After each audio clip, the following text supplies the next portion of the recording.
Welcome to Family Health, a holistic healthcare show that aims to educate you, inform you, and uplift you on all matters health.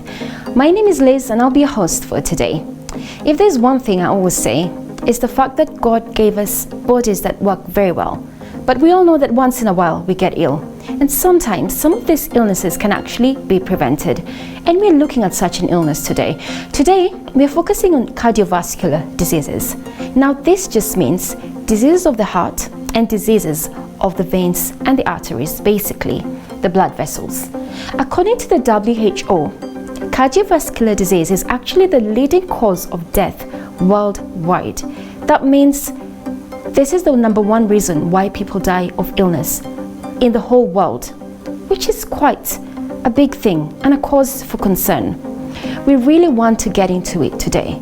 We want to understand what are the causes of some of these cardiovascular diseases, and we will take a special interest in myocardial infarction, which in common terms is heart attack.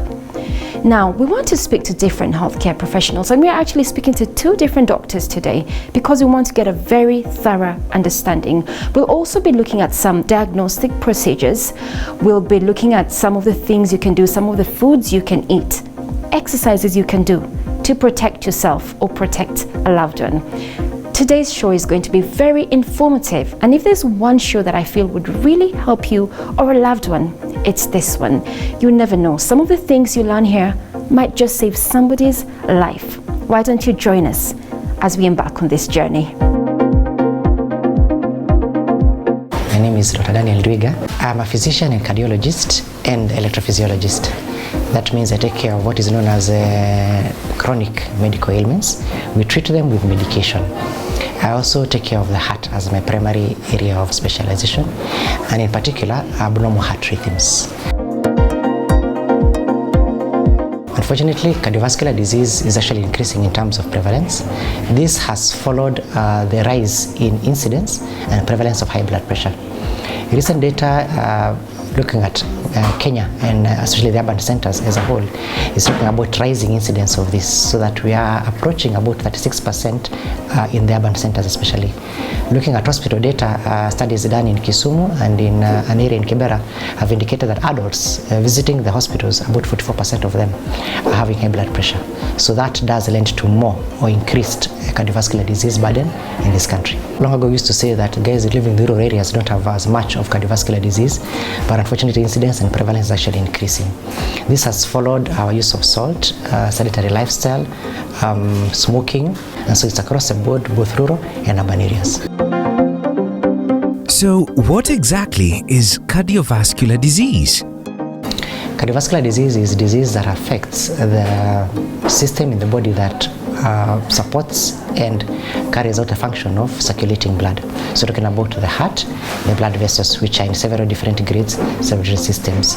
And this disease primarily affects the organs of the brain, the heart, the kidneys, and the smaller organs such as the legs and the sexual organs.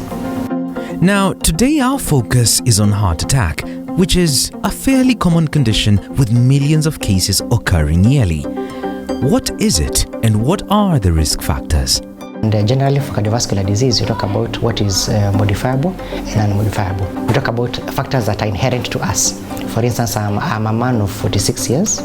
At that age, there are higher risk factors for cardiovascular disease than they would be for a younger man of 30 years, for instance. We talk about your body weight, we talk about your race, we talk about normally age, gender, race, and age and race. Those are the three main ones we talk about. And of course, genetics. What genetics you have, family history of illnesses such as this.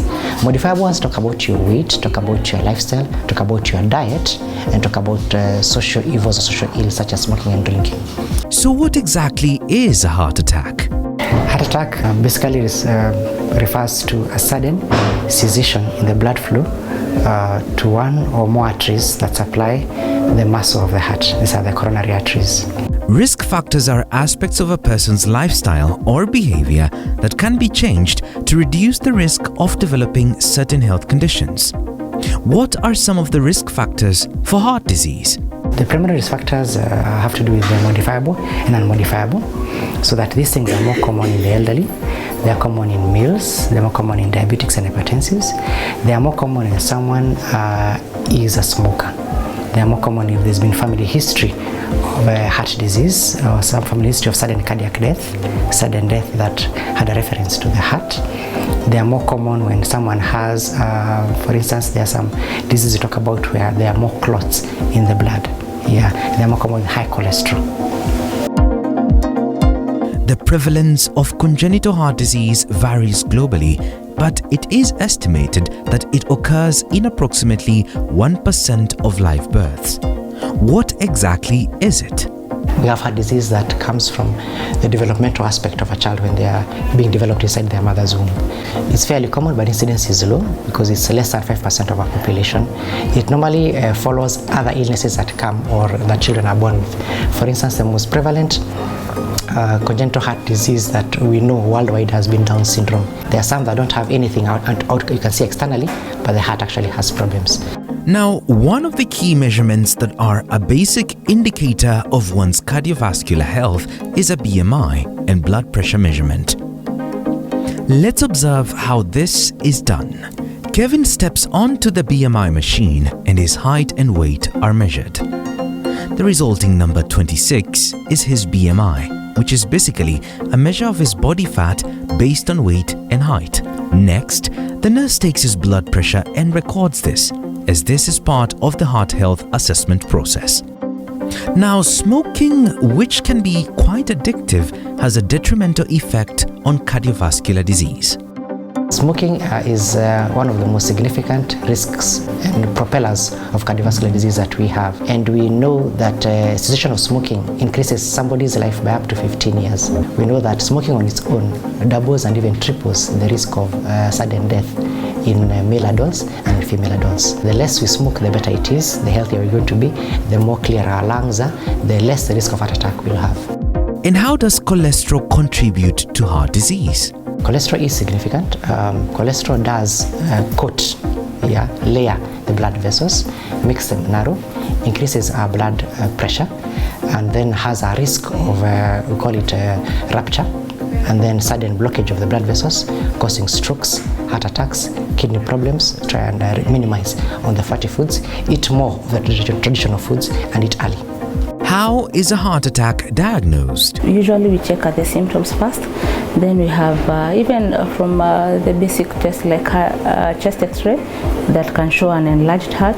Then that's when we proceed to ECG, electrocardiogram, that shows the rate and the rhythm of the heart. Then we have EST, the exercise stress test. Exercise stress test is a further test to check whether the person will be having anything like heart attack. We have other tests, but those are the basic tests first. Now, a treadmill test helps healthcare professionals evaluate the heart's response to physical exertion. Let us have a look at what it entails. So I'll fix the lids on you. Then you lie down and check your blood pressure and the heart rate. So in case of any chest pain, headache, dizziness, or any other discomfort while doing the treadmill, let me know. Okay, that's okay. Any question? Okay. Electrodes are attached to Kevin's chest and a blood pressure cuff is placed on his arm to monitor heart activity and blood pressure. So here I'll check his blood pressure while seated. That's a pretest. That's a baseline blood pressure. Then here you have his target heart rate according to his age, which is 191, and currently at rest his heart rate is 78 beats per minute.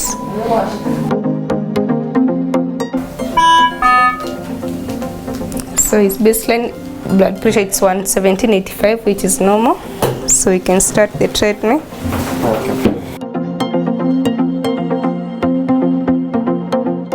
Just want to secure my cable so that they don't fall.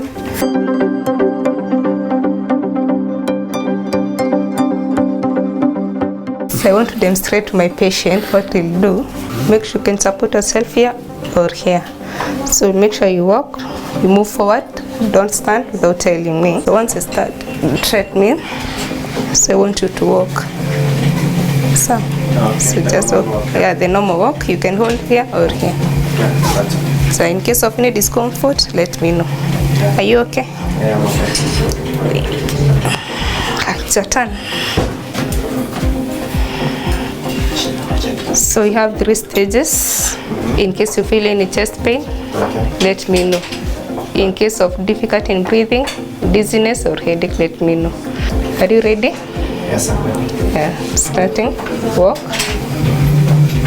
So that's a warm up.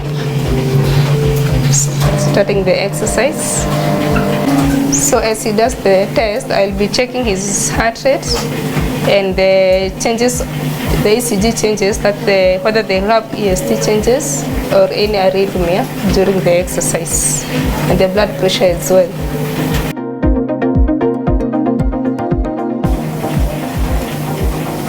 How is it so far? Okay. Any chest pain? None. So your blood pressure is 146/78. That's okay because of the exercise. Currently your heart rate is 114, and so far you don't have any ST changes. So in the next 7 seconds the speed will increase. Yeah, move forward.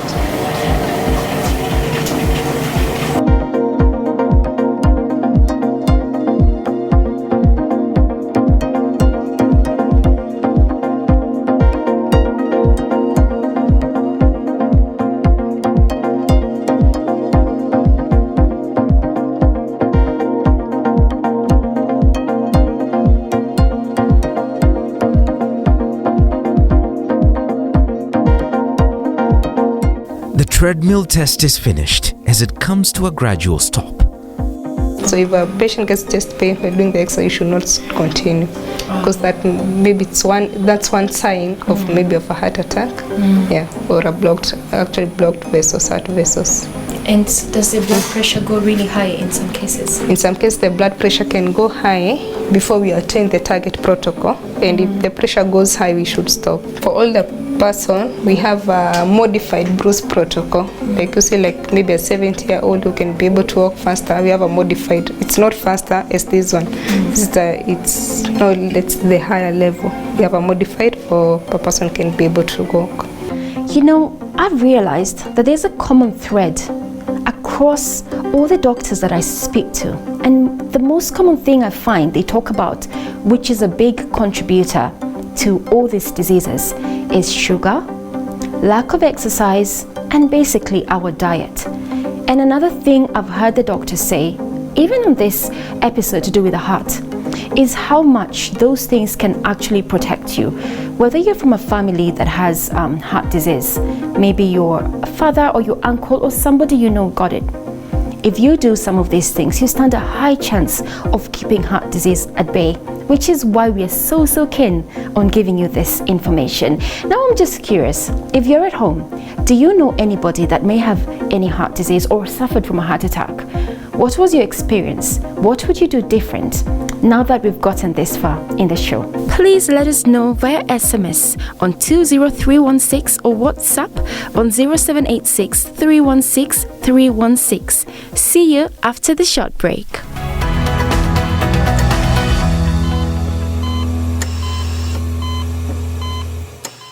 FamilyNews.Today provides an escape room from the clutter through our podcasts, from church escapades get disappointed with God, and I think it's a misplaced anger, to daily devotionals, The beauty about God's love is that it was focused on all that God had. to financial and life tips, bedtime stories for your child. All these and much more available just for you on FamilyNews.Today on Spotify, Google Podcast, and SoundCloud. Insights at your fingertips.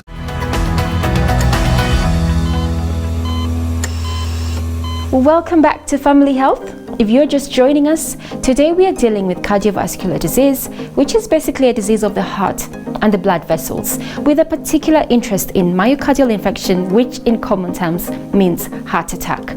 One thing we really want to get into is understanding if somebody was to present with a heart attack, or if you're with somebody, say you're a wife and your husband suddenly behaves in a strange manner.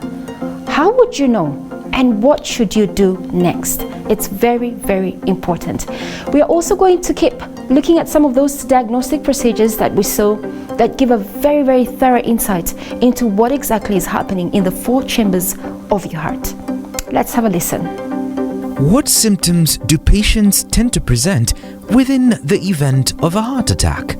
So mostly it's chest pain. This chest pain is described as crushing, mostly radiating to the left side, to the left arm, to the jaw, and to the back. Also sweating a lot that comes along with that chest pain, difficulty in breathing, and dizziness. For some people, mostly it's just a heartburn that lasts for so long. Yeah, the chest pain happens concurrently with the heart attack because that time you're feeling that pain, your heart is not being supplied with blood. That's why you're having that pain. Most people, especially our men, ignore or take painkillers. They'll have some relief for some time, but the chest pain will not go away. So some of them come with it having lasted for weeks, treating for something else, but when they come to hospital, it's when it's now severe. In the event of a sudden heart attack, what steps should be taken? So when you suspect someone is having a heart attack, so usually this is someone who has been okay. Let's say you have breakfast, for example, with a partner, a man, for example. Then they tell you, oh, I'm feeling a discomfort in my chest. So I could be feeling a heaviness on the left side. They could describe it in several ways. Is it a stabbing pain? Is it a belt that is constricting around the chest on the left side? And then they feel, even despite leaning forward, changing position, or trying to shift and be a bit more comfortable, the pain persists and the pain is increasing. This pain also can radiate to the shoulder, can go to the arm, can go to the jaw, can go to the neck. This is a medical emergency. You need to get them to hospital as soon as you can. The less time you spend outside a facility, the better, because we like to do some interventions within 30 to 90 minutes to try and open up vessels if they are occluded. What you can do at home for some people, if you have it available with you, is give them aspirin to chew. So you can give them tablets of 300 milligrams. They actually chew whatever is available at that point in time. Kevin earlier had his BMI and blood pressure checked. Next, he gets an ECG done. Please put your hands straight on your sides. Okay. Thank you.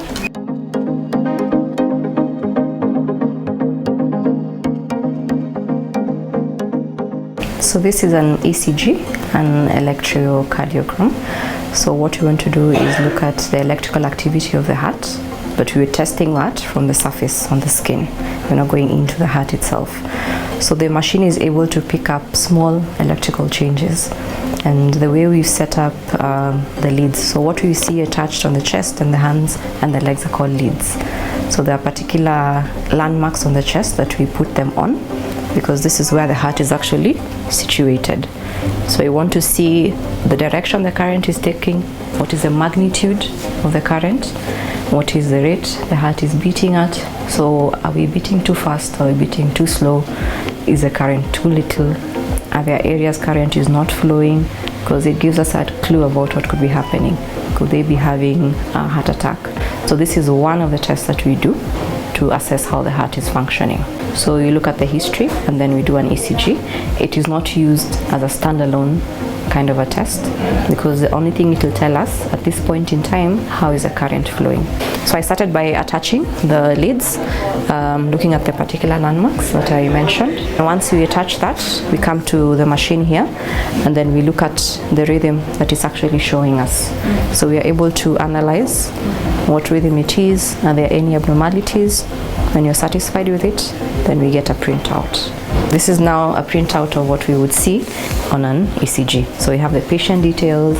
The machine is able to give you a short summary of what is happening. It's not complicated, and most machines we advocate that they're set up in such a way that they can give you a summary here very well.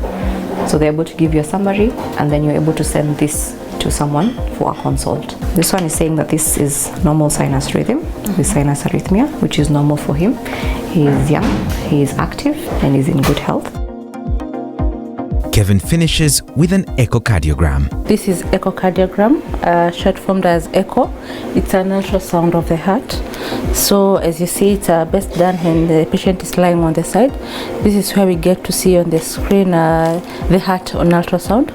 Mostly what we want to see is the structure, the blood flow through the different valves, and also the strength of the heart, which we usually measure through the contractility of the heart, normal being around 60. So we go through the chambers of the heart, every chamber differently, looking at the strength and the contractility and also the blood flow. View that you can be able to see the heart well as we learned it in biology. We call it a 4-chamber view. So this is it. It's called a 4-chamber view. We see the 4 chambers. The atria, unlike how we learned it, the atrium up and the ventricles lower. So in this view, we see the atrium below and the ventricles up high, and then the valves that are in between them. This is the mitral valve, the tricuspid valve, and if I just twist the probe, here we have the aortic valve. So we usually check the blood flow through the valve. That's why you're able to see a person with let's say myocardial infarction, what we call as a heart attack. There's a segment that you'll see that is not strong enough, the segments that are affected by not having enough blood flow to the heart itself, because that's what we call a heart attack, is having low blood supply to the heart itself as an organ. I'm looking for the contractility. I want these walls, the 2 walls, to be clapping towards each other and not be moving away from each other. Now, what advice can the doctors and nurse give us with regards to prevention of heart disease? Please stop smoking, moderate your alcohol. We encourage everybody to exercise. It's really important. Know your numbers, your blood pressure, your sugar, your body mass index, and then let's assess for your risk factor burden. If there are people with blood pressure and sugar problems, heart disease, stroke, kidney problems in the family, please come for a full checkup. Let's take care of you. And if you're having chest pain when you're active, you might be in danger. If you're having burning in your chest when you're active, you might be in danger. Please come, let's have a look at you. Maybe you fall in a risk category, and the earlier caught, the easier it is to restore you to full health. Mostly what we can prevent is something that lifestyle, because most of the things are not able to prevent. So lifestyle, like I would say diet and exercise. And mostly for people who have diabetes, hypertension, is good adherence to their medication and follow up. And you always look at what is available to you, depending on your geography, physically how much can you do, do you have equipment with you available, where do you stay, what is your daily work life kind of thing. So you want to incorporate something that you're able to do and you can sustain. But there are people who don't live far from where they work, so what they can do is walk to work instead of taking a vehicle or any source of transportation. For other people, they have space at home. They could get a treadmill if it's available to them financially, or even a skipping rope, or even bottles of water where you can fill water and do aerobics. The other is about stress reduction. Some of the ways to reduce stress will be things like exercise. Are you able, some people have a type A personality. They can't really reach out to others for help. So you may find sometimes professional services help, like maybe a bit of counseling, a bit of behavioral therapy to tone down the stress, because even stress also is an important factor for heart disease, pressure, also worsening things like chest pain. The other is take your medications. So even after a heart attack is addressed, you'll be on medication. Be it aspirin, be it cholesterol medication, for pressure, for sugar. Some people feel so much better, and there's a huge difference from when you get it, if there are procedures that are done to open up the blockage, and some feel so good they feel now I can be off treatment, which is not the case. So medication is another thing, and then follow up. So we are able to follow you up. We're able to see are there any changes that are happening that could be silent, that you're not able to appreciate externally, that we can pick up and address pretty quickly. So you have to reduce your salt intake. You have to cut off actually saturated fats. Eat more vegetables and fruits that are rich in antioxidants and fiber. Cut down on fatty meat, especially red fatty meat. You want to focus on white meat if you're not allergic. And then now you want to have, if it's chicken, you're having chicken, you're removing the skin, you're actually just eating the meat. You want to take fish, you want to have what we call good source of cholesterol in your body. Having a good cholesterol first. Just the normal diet, the one the nutritionists usually advise. A good quantity of carbs, not too much, proteins and veggies. After a long day at work or even a busy schedule, how does Dr. Ndoiga unwind? We want to know. Unfortunately, chips.